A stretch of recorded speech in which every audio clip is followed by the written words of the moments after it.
Welcome to Massive Beers. My name is Matt. We do the beer stuff here, especially when it's from breweries we dig. Lawson's Hazy Rays. Been looking forward to this. It's actually just popped to my radar. I guess like Lawson's like social media account got like hacked a while ago, and they wouldn't relent. So they've been kind of on social media, but going through other channels other than their actual straight IG account. And they just got it back, and this popped up. I was like, hey, man, I would like to have some of those. I left work. I stopped by a place. They had some of them. I picked it up. We're going to review them, see how that works. It's called the Circle of Life. But yeah, you're talking about a 5.3% hazy IPA from a brewery I really dig. Come on now. You know what I mean? Dig the brewery. Love stopping by there. It's one of my favorite places to pop into when I get up that whole Vermont-y way. Their Scrag Mountain Pils is one of my favorite chuggers. I mean, their beers across the board typically are something I usually rip on. But, the staples get down by me typically. Nothing too crazy. So I'm kind of excited to dive into this sucker. Let's do it to it. See, the digs are evolving and creating. We got my fridges up here now. I got this old media center I'm turning into a glass case over here. The pomp and circumstance oscilloscope is now floating over here. We're getting there. It is hot in here. But I have most of the fans off, so hopefully there's not much residual noise for y'all. And let's just dive into the sucker, see what we got. I am coming off being sick for almost 2 weeks straight. It's probably the longest sickness I've ever had. I actually went through a viral, bacterial, like a norovirus thing right into the flu. So it's been 2 weeks of craziness. Allergies also kicking. So I can smell. I'm normal. Don't let the old snuffy kind of sounds fool you. Label-wise, I'm not going to sit here and say I'm the biggest fan of Lawson's labels. But yeah.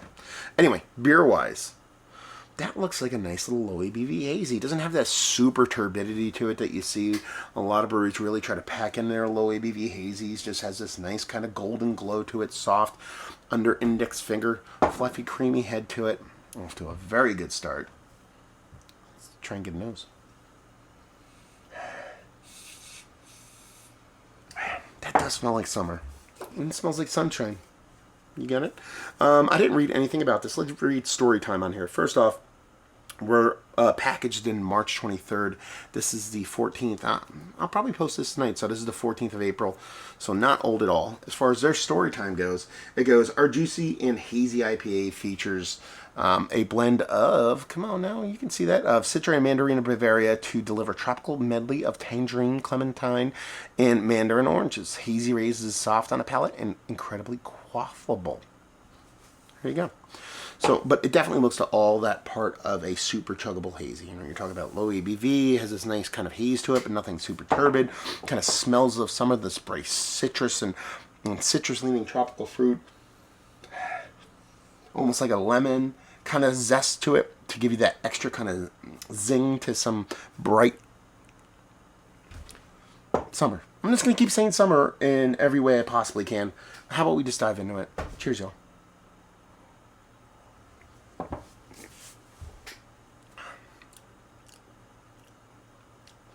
Lemon.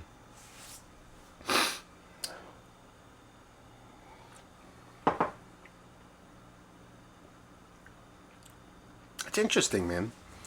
It's interesting because it's not, you see a brewery like this, classic old school, new school. They helped write the book, and New England style IPA. The hazy IPA, which a lot of people kind of mash together with New England style IPA, just not the same beer. So you kind of expect them throwing Hazy Rays on there, talking about doing a hazy beer. You expect them to lean a little bit more into maybe what other people are doing. Not the case here. Definitely not the case. They're definitely sticking to their kind of their guns. They're Rays. They're Ray guns. It's got a nice silky mouthfeel to it. It's not going to be confused with turbid or even dense, but it definitely has a nice soft, almost kind of like, and I think this might be a theme throughout this beer, saison-like kind of mouthfeel for it. The citrus in here is very, very prominent from multiple different directions. It's almost like a hoppy saison in a sense that there's a lot of citrus characteristics running the gamut. You're getting your classic orange, but there's no pithy or bittering to it that you can really speak of. But then you do get a little bit of grapefruit. You get a decent amount of like lemon liminess in this. And you get a nice kind of pineapple component to it too. All of it dropping out the acidity portion of the show. So you almost want to think like juice, like juicy juice, not overly sweet. I'm not going to sit here and tell you this beer is like super sweet and just kind of like cloyingly sweet. It doesn't even get to that point. It's actually quite timid on the sweetness scale, especially when it comes to kind of a hazy beer, albeit a low ABV one.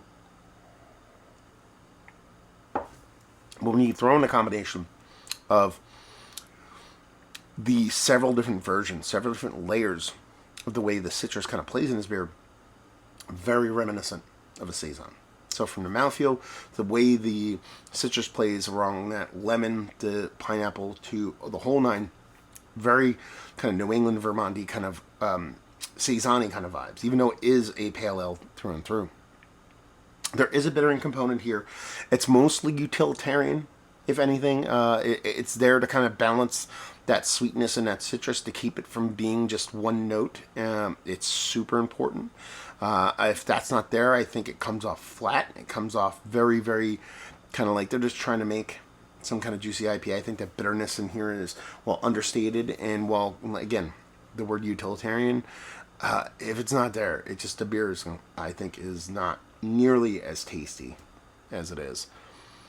And it honestly finishes very, very close to what you'd really, really want, like a session beer to land. Now, we were talking about 5.3. We're plus session level here. We're getting up in the 5% range, but it's hitting all those marks, all those tent poles you want to hit when it comes to a session beer, and that it is powerful and aggressive enough in all its components to be a conversation piece, but at the same time, it's not palate fatiguing to the point where I think if you drink a couple of these, you're going to be like, okay, I'm done. I just want something else.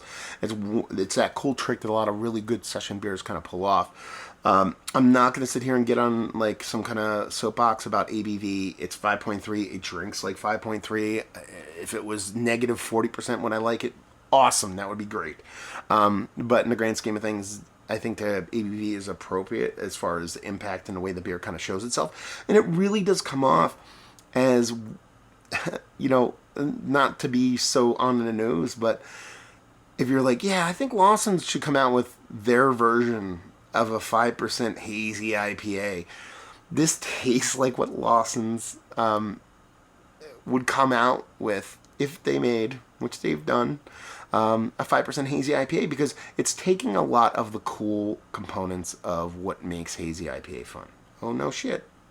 Hazy IPA is fun. I said it. We all like it. Even the people that curmudgeon on it. You dig it. You dig it.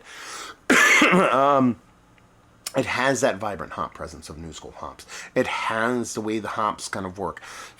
You can tell that it's mindfully kind of applied from, boiled to flame out to dry hop. The whole thing is not just haphazardly thrown in there. The way the hops are combined to bring this low ABV yet bright kind of high intensity kind of summery vibes to it, with that kind of gamut of those citrus fruits, from your orange to your grapefruit to your pineapple to your kind of limey kind of lemon, more than lime kind of vibes to it. It's really funly constructed, and I think it's just a really, really well done tasty beer. It doesn't come off as really any kind of like brewer sugary kind of leaning kind of beer. It tastes grainy. There's a Pilsner malty with a little toastiness to it, nothing too crazy, but you're not drinking something that is just born from brewer sugar. The hops come off almost like a lemon droppy in a sense. That's how lemony it comes off, and that's why at the beginning I kind of lean towards, okay, it kind of comes off a little bit kind of saison-y because of the way Brett C kind of presents its citrus. It's kind of like that, but without the funkiness. I think with me just kind of rambling on and just kind of talking about it in a sense, I think you understand this is just a very fun beer.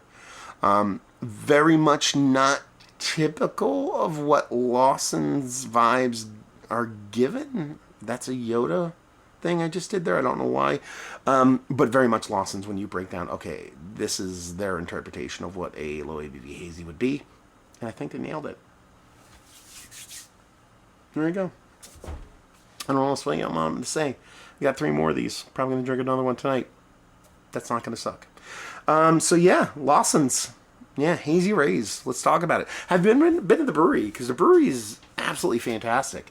And like I said, it's one of my favorite stops. Have you been? Have you had a bunch of beers there? What's your favorite Lawson's beer? What's my favorite Lawson's beer? Is it Scrag? It might be Scrag, man.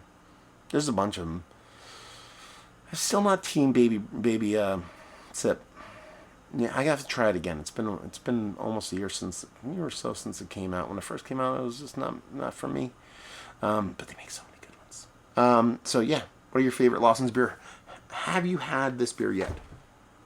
If you did, down there, let me know your thoughts. Really curious to what you think about the beer, and if you dig it, especially from you Haze Bros and Hop Thoughts. What are your thoughts? All that stuff. There you go. Review in the books. Hopefully you guys enjoyed. Comments, stuff, emails, massive beers, all that stuff I used to do. I don't know what else to say anymore. Hopefully you're enjoying a beer right now. Hopefully see you next time. Cheers, y'all.